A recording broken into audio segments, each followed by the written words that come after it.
वालेकुम बिस्मिल्लाहिर्रहमानिर्रहीम। आज की हमारी वीडियो का टॉपिक है determinant of a matrix. Matrix का डिटर्मिनेंट किस तरह लिया जाता है, आज हम इस चीज़ को सीखेंगे और एग्जांपल के थ्रू इसको समझने की कोशिश करेंगे कि 2 बाय 2 ऑर्डर का अगर मैट्रिक्स हो, 2 बाय 2 ऑर्डर से मुराद ऐसा मैट्रिक्स जिसमें 2 रोज़ और 2 कॉलम्स हों, उसका डिटर्मिनेंट हम किस तरह से लेते हैं। और 3 बाय 3 ऑर्डर का अगर मैट्रिक्स हो, उसका डिटर्मिनेंट हम किस तरह से लेते हैं। 3 बाय 3 ऑर्डर से मुराद ऐसा मैट्रिक्स जिसमें 3 रोज़ 3 कॉलम है, तो हम ये देखेंगे कि उसका डिटर्मिनेंट कैसे लिया जाता है। या एक ऐसा मैट्रिक्स जो 2 बाय 2 ऑर्डर का है जिसमें 2 रोज़ 2 कॉलम है, वो उसका डिटर्मिनेंट किस तरह से लिया जाता है। So let's start. अच्छा जी, मैंने यहाँ लिखा है if A is equals to, मैंने सपोज किया एक ए मैट्रिक्स है और उसके अंदर element A B C D है। तो अगर हम देखें तो ये 2 बाय 2 ऑर्डर का है, इसमें पहली रो दूसरी रो, 2 रोज़ हैं और 2 ही कॉलम्स हैं, तो ये 2 बाय 2 है। और 2 बाय 2 है तो लिहाजा स्क्वायर मैट्रिक्स है। स्क्वायर मैट्रिक्स एक ऐसा मैट्रिक्स होता है जिसके अंदर नंबर ऑफ रोज और नंबर ऑफ कॉलम्स इक्वल हों। ये जब हम टाइप ऑफ मैट्रिक्स पढ़ रहे थे तो उस टाइम अपने प्रीवियस लेक्चर में मैंने बताया था। तो अगर एक ऐसा मैट्रिक्स है जिसका ऑर्डर 2 बाय 2 है, तो आप उसका डिटर्मिनेंट कैसे लेंगे।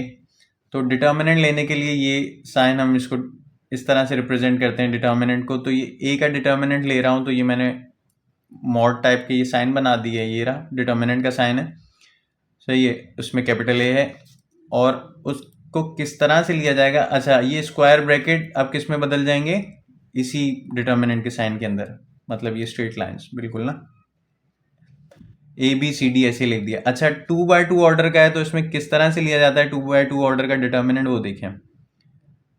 ए मल्टीप्लाई होगा डी से, मतलब ये ए से मल्टीप्लाई होगा डी से, बीच में माइनस का साइन आएगा। देखें, ए मल्टीप्लाई होगा डी से तो ए डी आ गया, बीच में माइनस का साइन। और ये बी मल्टीप्लाई होगा सी से, ये बी मल्टीप्लाई होगा सी से तो बी सी हो जाएगा। मतलब ए मल्टीप्लाई हुआ डी से तो ए डी, बीच में माइनस का साइन, बी मल्टीप्लाई हुआ सी से तो बी सी। ये डिटर्मिनेंट हो जाएगा मैट्रिक्स का। किस मैट्रिक्स का, ऐसे मैट्रिक्स का जिसका ऑर्डर क्या हो 2 बाय 2। तो 2 बाय 2 का ऑर्डर का डिटर्मिनेंट हम कैसे निकालते हैं, सही है, ये मैंने आपको यहाँ बताया। इसको एग्जाम्पल के थ्रू समझने की कोशिश करते हैं। एग्जाम्पल नंबर 1 है, बोल रहा है फाइंड करें डिटर्मिनेंट ऑफ ए।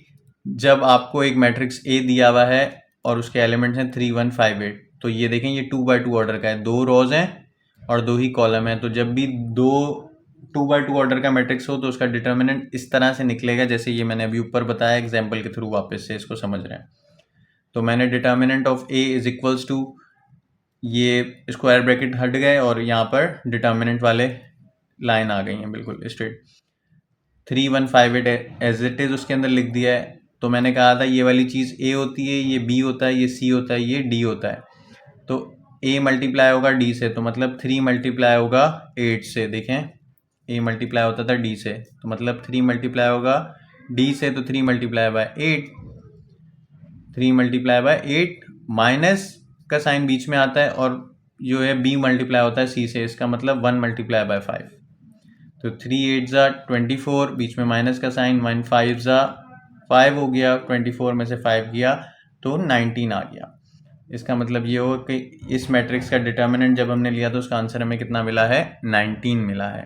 अच्छा जी, एग्जाम्पल नंबर 2। एग्जाम्पल नंबर 2 के अंदर अब हमें एक ए मैट्रिक्स गिवन है, ये रहा, और इसका ऑर्डर कितना है, 3 बाय 3 का ऑर्डर है। मतलब इसमें 3 रोज़ हैं, पहली रो दूसरी रो तीसरी रो, 3 रोज़ हैं और 3 ही कॉलम्स हैं, पहला कॉलम दूसरा कॉलम तीसरा कॉलम। तो इस मैट्रिक्स का ऑर्डर कितना है, 3 बाय 3 है, सही है।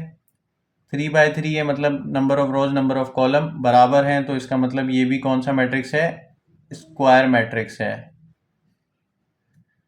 स्क्वायर मैट्रिक्स है।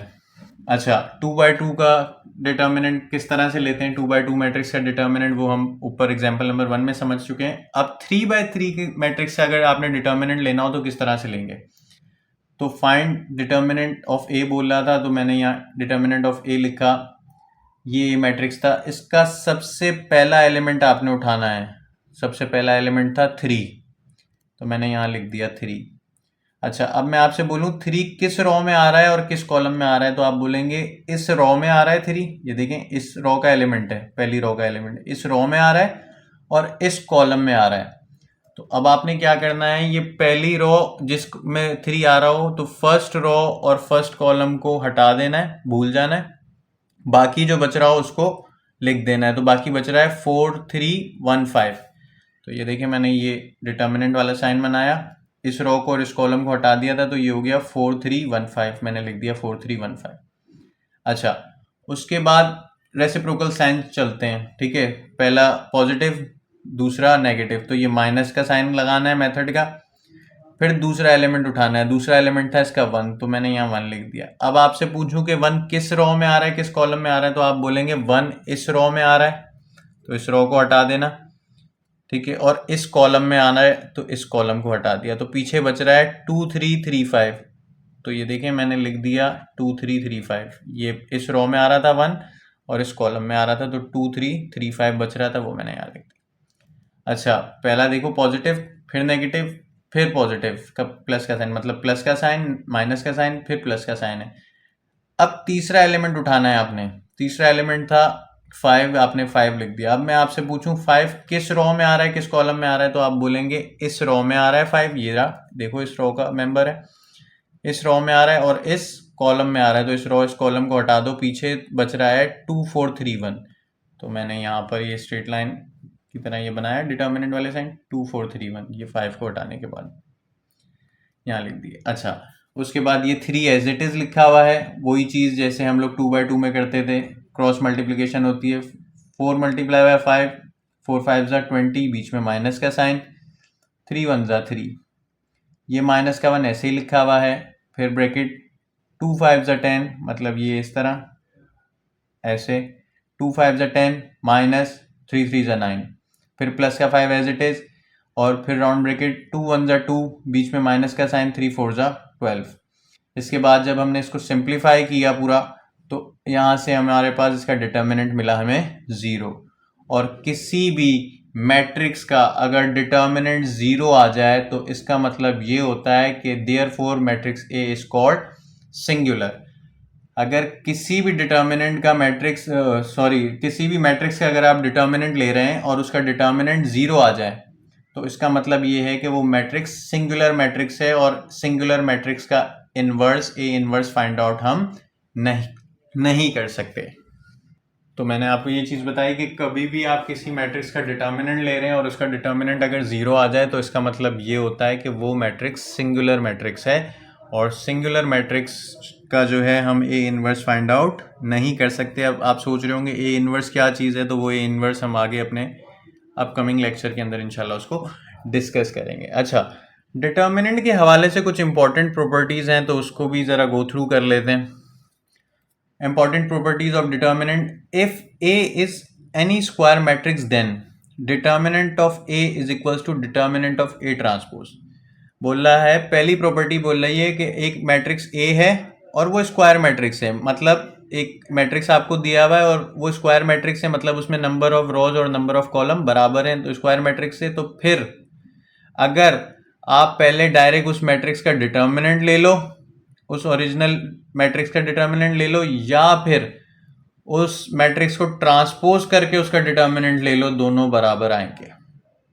ये देखें, वो बोल रहा है एक ए मैट्रिक्स है और वो स्क्वायर मैट्रिक्स है, मतलब एक ए मैट्रिक्स आपको गिवन है और उसके अंदर number of rose number of column बराबर है, इट्स मीन के वो स्क्वायर मैट्रिक्स है। तो इस तरह के मैट्रिक्स का या तो आप डायरेक्ट डिटर्मिनेंट ले लो पहले, मतलब उस मैट्रिक्स का डिटर्मिनेंट ले लो, या फिर उस मैट्रिक्स का ट्रांसपोज कर दो। ट्रांसपोज मैंने आपको बताया था कि जिसमें रो जो है आप इंटरचेंज कर देते हो कॉलम में, किसी भी रो को, हॉरिजॉन्टली रो को आप वर्टिकली लिख देते हो, मतलब उस रो को कॉलम में लिख देते हो।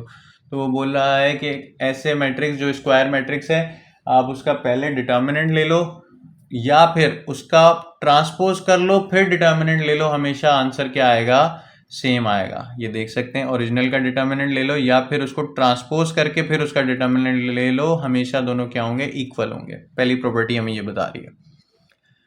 दूसरी प्रॉपर्टी हमें बता रही है, इफ एनी टू रोज और columns are identical then the value of the determinant is 0। अच्छा जी, कोई आपके पास मैट्रिक्स है, ठीक है, स्क्वायर मैट्रिक्स है, और उसकी कोई भी दो रोज या कोई भी दो कॉलम अगर सेम है, आइडेंटिकल से मुराद सेम है, तो फिर ऐसे मैट्रिक्स का जब आप डिटर्मिनेंट लोगे वो हमेशा क्या आएगा, जीरो आएगा। इफ एनी टू रोज और columns are identical then the value of the determinant is zero. कोई भी ऐसा मैट्रिक्स है जिसकी दो रॉ सिमिलर हैं, सेम है, या फिर दो कॉलम सेम है, तो ऐसे मैट्रिक्स का जब आप डिटर्मिनेंट लोगे, सॉल्व करोगे, तो उसकी वैल्यू हमेशा जीरो आएगी। थर्ड प्रॉपर्टी हमें कह रही है इफ एनी रॉ और column are zero then the value of the determinant is zero. या फिर आपके पास एक मैट्रिक्स है, उसकी कोई एक रॉ या कोई एक कॉलम, पूरी रॉ मतलब पूरी R1 या फिर R2 या फिर R3 पूरी एक रॉ, या फिर कोई भी पूरा एक कॉलम अगर जीरो है, ठीक है, मतलब उस रॉ का तमाम एलिमेंट, कोई भी एक रॉ जिसके तमाम एलिमेंट जीरो हैं, या कोई भी ऐसा कॉलम जिसके तमाम एलिमेंट्स जो हैं जीरो हैं, तो ऐसे मैट्रिक्स का जब आप डिटर्मिनेंट लोगे तो उसका आंसर भी क्या आएगा, जीरो ही आएगा। आई होप कि आपको ये तमाम चीज़ें आज की समझ आई होंगी, और फिर भी किसी चीज़ में कन्फ्यूजन होती है तो आप कमेंट सेक्शन के अंदर कमेंट करके पूछ सकते हैं। वीडियो अगर अच्छी लगी हो तो प्लीज़ लाइक कर दें और चैनल को सब्सक्राइब कर दिएगा। Thank you so much. अल्लाह हाफिज़।